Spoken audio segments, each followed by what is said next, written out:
আমার নতুন বোনেরা যারা ঘরে বসে মেকআপ শিখতে চান তাদের জন্য আজকে কিছু টিপস নিয়ে আসছি, কিভাবে আপনারা ঘরে বসে স্টেপ বাই স্টেপ মেকআপ করতে পারেন। এবং মেকআপ করতে প্রথমত কি কি লাগে সেটাই আজকে আপনাদেরকে দেখাবো এই ভিডিওতে। তো এটা হচ্ছে পার্ট 1। তো চলুন আমরা দেখে আসি কি কি লাগে। অত কথা বাড়িয়ে লাভ নেই। আজকে দেখাবো যারা নতুন মেকআপ শিখতে চান তাদের জন্য কিছু টিপস, এবং প্রথম যে টিপসগুলো সেগুলো হচ্ছে আজকে আমি আপনাদের সাথে শেয়ার করব। তো প্রথমত মেকআপ করতে হলে আপনাকে মেকআপ করার আগে মুখটাকে ভালো করে ক্লিন করে ফেলতে হবে, মানে ধুয়ে ফেলতে হবে। ধোয়ার পরে মুখটা মুছে জাস্ট আপনি যে জিনিসটা দিবেন সেটা হচ্ছে টোনার। এটা একটা টোনার। এটা হচ্ছে আপনার মুখে লং লাস্টিং যে মেকআপটা ধরে রাখবে, এটার জন্য। এটা বেশিরভাগ গরমের সময় ইউজ করে। তো এই টোনারটা আমি এখন দিব।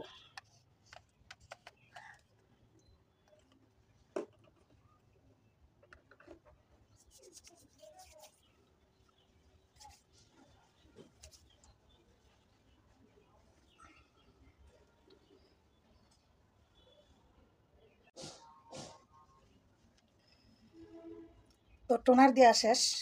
এখন যে কাজটা করব, যেহেতু হচ্ছে এখন শীতকাল, তো এই জন্য ময়শ্চারাইজারের পরিবর্তে ইউজ করব গ্লিসারিন। এই যে দেখেন, এটা একটা গ্লিসারিন। তো পড়ে গেছে, পড়ে যাক। এটা এখন আমি মুখে অ্যাপ্লাই করে ফেলবো। এটা লাগিয়ে কিছুক্ষণ ওয়েট করতে হবে যাতে গ্লিসারিনটা মুখের মধ্যে একদম খাপ খেয়ে শুকিয়ে যায়। এখন লাগবে প্রাইমার। তো ময়শ্চারাইজারের কাজ শেষ, এখন হচ্ছে প্রাইমারের কাজ। এই যে আমি এই প্রাইমারটা দিচ্ছি।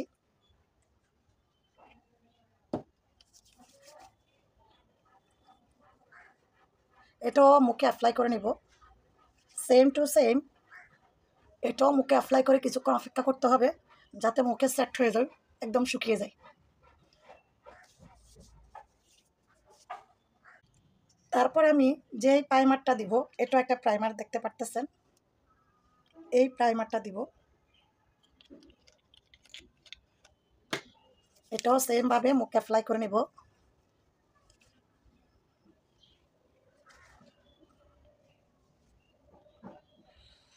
এটাও দিয়ে মুখে কিছুক্ষণ ওয়েট করতে হবে যাতে শুকিয়ে যায়।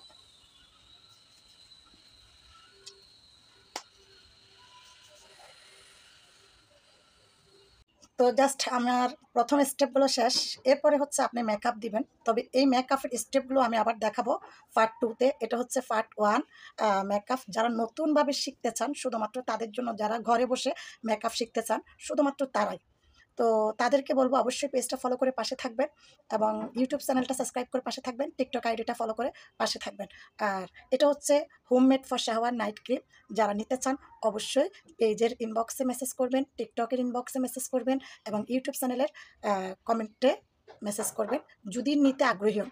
এই ক্রিমের কাজ কি? এই ক্রিমের কাজ হচ্ছে মুখে কোনো প্রকার দাগ থাকবে না, কোনো প্রকার গর্ত থাকবে না। হ্যাঁ, গর্ত হচ্ছে ব্রণের গর্ত, মেস্তার দাগ, ঘুম কম হওয়ার কারণে চোখের নিচে বা উপরে যে কালি পড়ে যায়, এই কালি থাকবে না। কালো ঠোঁট ফর্সা হয়ে যাবে একদম 100%। ওকে।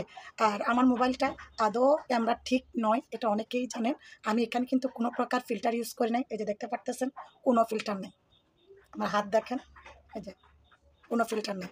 তো যারা নিতে আগ্রহী তারা অবশ্যই অবশ্যই মেসেজ করবেন। যারা এরকম একটা ক্লিন মুখ মুখ পেতে চান, স্কিন পেতে চান। দেখেন আমার এখানে একটা তিল আছে, এটা দেখা যাচ্ছে। এখানে এই যে একটা হালকা করে একটা তিলের, এটাও তিল। হ্যাঁ, তো এই যে এই দুটা তিলের দাগ কিন্তু একদম স্পষ্ট বোঝা যাচ্ছে। তো ঠিক আছে, আমি নেক্সট পার্ট নিয়ে আসতেছি। তো আজ এই পার্টটা এই পর্যন্ত। তো সবাই ভালো থাকুন, সুস্থ থাকুন। আল্লাহ হাফেজ।